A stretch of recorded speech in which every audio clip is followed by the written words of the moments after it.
I'm Kevin Devine and this is Devine Encounters, and here is another great celebrity interview. Excuse me, my friend. You're Chris Mars, the musician. Oh, maybe. Maybe. Yes, I think I am, yes. You are? Well, good to meet you. My name is Kevin Devine. Hi, for Kevin, Devine Encounters. Hi, how Can I are have you? a quick chat with you just sure. now, Chris? Yeah, what brings you into London today? I'm just on the way to a keyboard shop to have a look at some new keyboards and stuff. Right. So. Obviously, that's your background. I know you as a musician. Yeah. But what bands have you played with in the past? Well, I started off back in the 80s. I was a session guy for Flock of Seagulls. So I was on their 1986 American tour when I was 20. Wow. So that was a jump into the deep ocean.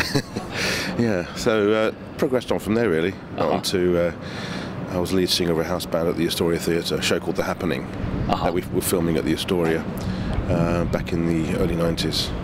We had a great house band there, and then carried on doing sessions and playing in clubs and bars, which goes on. You're a hard-working musician, basically. Yeah, it's a hard job. And can I just take you back to the Flock of Seagulls there? You mentioned you were 20. Yes. You joined the Flock of Seagulls. Yeah. And you were playing an American tour. Yes. That must have been a phenomenal experience. What kind of crowds were you playing to? We were doing colleges, universities. They were between anything, and small clubs as well, some in parts of the outback as well. Anything from 500,000 capacity to 5,000 plus. The big colleges and universities, they were great. Because as far as I know, Flock of Seagulls they were pretty big in America. They were massive in America at one point. Yeah. They had a Grammy Award. Yeah. Not long before I actually joined them. They used to tour with the Police, and I think I was brought in as the session keyboard player after they toured with the Police. When Sting went solo, I think, as far as I remember. It was great. It was a good time. And how did that come about? Because you were 20, you were obviously playing. So how did you get involved in all these circles? I started off when I was. I used to play guitar in bands, and I used to live in North London. And I used to play in a little band with Des O'Connor's daughter. Really? Tracy. Lovely girl, and they were quite local to me, and in local bands, other band members, we used to hang out together, and a few times we went down to see her father's show, Des O'Connor Tonight Show on ITV at Teddington, and often we used to go to Stringfellow's nightclub when it was in its heyday at that time. A lot of musicians used to go there, and Peter Stringfellow asked me to play with Tracy there. I think we did 1 or 2 gigs there, but then in the end I ended up playing there on my own as a solo pianist. And yeah, got to meet a lot of people. Got to meet my songwriter's partner at the time, Russell Bell, who at the time was working with Gary Newman, Tubeway Army. Tubeway Army, yeah, I was just going to say that. So we ended up writing for about 7 years together, writing songs. And did anything come of that? Did you have hits? Have you got songs? We came very close to it. I think, because of the nature of the business, it's not always easy to just write great songs and become an overnight sensation. It's very hard work, but we did come close to it.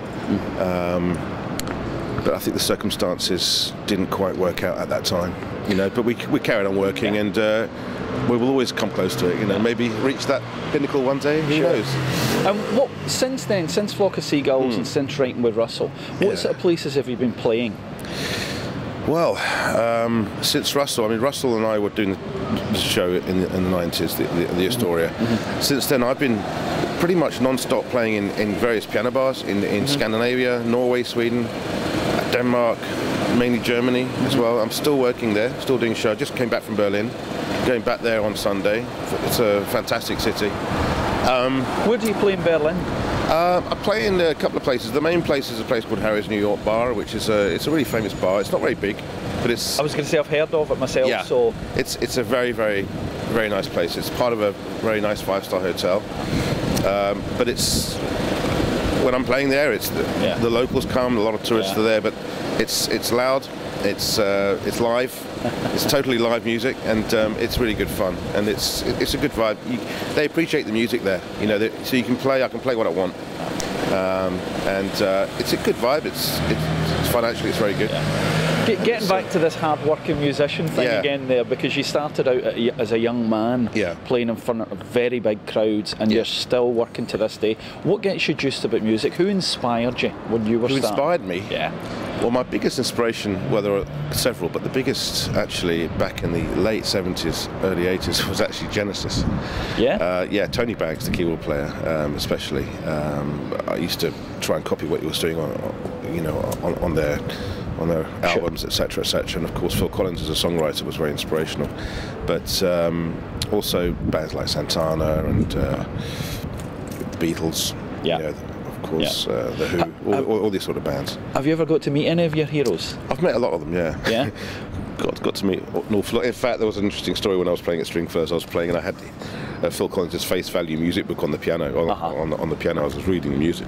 And I had a tap on the shoulder, and I was in the middle of playing a song. It was I Missed Again, but on this first solo. Yeah. I turned around. He said, "That sounds like Phil Collins to me." It was Phil Collins standing there with Robert Plant. And the two of them were behind you? It was actually it was Mike Rutherford from Genesis, Phil Collins, and Robert Plant and their manager Tim Smith. So it was quite embarrassing, really, because I was quite young at the time, you know. I was going to say, that's some way to meet your heroes, though. It was, yeah, yes, absolutely. Yeah. And you still get a buzz out of it all these times when you're playing and. Yes, absolutely. When the audience is right, when you're feeling confident enough to actually get on stage and you feel that you're in control of what you're doing, then it filters over to the audience, you know. And when the audience picks up on that, it's a great feeling, you know, because. And what about now? What projects are you working on just now? Are you still playing with some other musicians? Yes. I met a few years ago some of the guys who are currently working with Robbie Williams, the three guitarists actually, Jerry Meehan, Neil Taylor and Gary Nuttall. Yeah, I know those names, yeah. Yeah, they're all very, very good, fantastic musicians. And I suggested we put together a house, like a corporate band, to see if we could put something together, and we did. We've got a band called the British Rock Collective. We've been in the studio, mainly doing cover stuff, but we've had some nice photos taken, and the plan is to, in between all the other big tours, sessions, whatever we're doing, is to do perhaps theatre tours and perform some of the greatest music that, you know, that we all like, from Zeppelin, Deep Purple, Beatles, mainly British classic songs live in an exciting way, and perform them to audiences. So we're trying to get a tour sorted out. And we're hoping that's going to transpire sometime. Of course, we've all got a lot of commitments, and you know, we'll see what happens. Some of the names you've mentioned, they're obviously working with some of the biggest names in the music business. They are, yes. You mentioned some great bands there as well. Yeah. So we'll wish you the very best with that.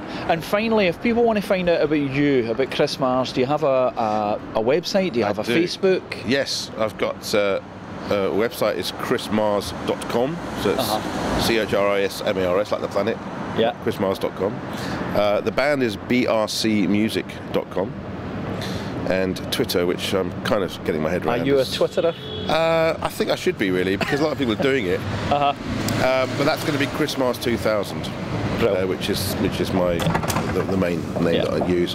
But yeah, I mean, we'll see what happens, and great to meet some of you out there sometime. Yeah. Good stuff. Well, listen, Chris, I really appreciate your time today. Well, thanks. Good luck with the keyboard hunting. Thanks a lot. And can we catch you in London just now, or you said you were off to Berlin? I'm going to Berlin on Sunday for 3.5 months. I'll be back in May. Okay. Have some time off and hopefully maybe do something with the band then. But I'll be updating the website quite soon, and it will be revamped with all the latest news, and there's lots of other things going on as well, which I'm going to keep secret up to now. But it will all be explained at a later date. Time.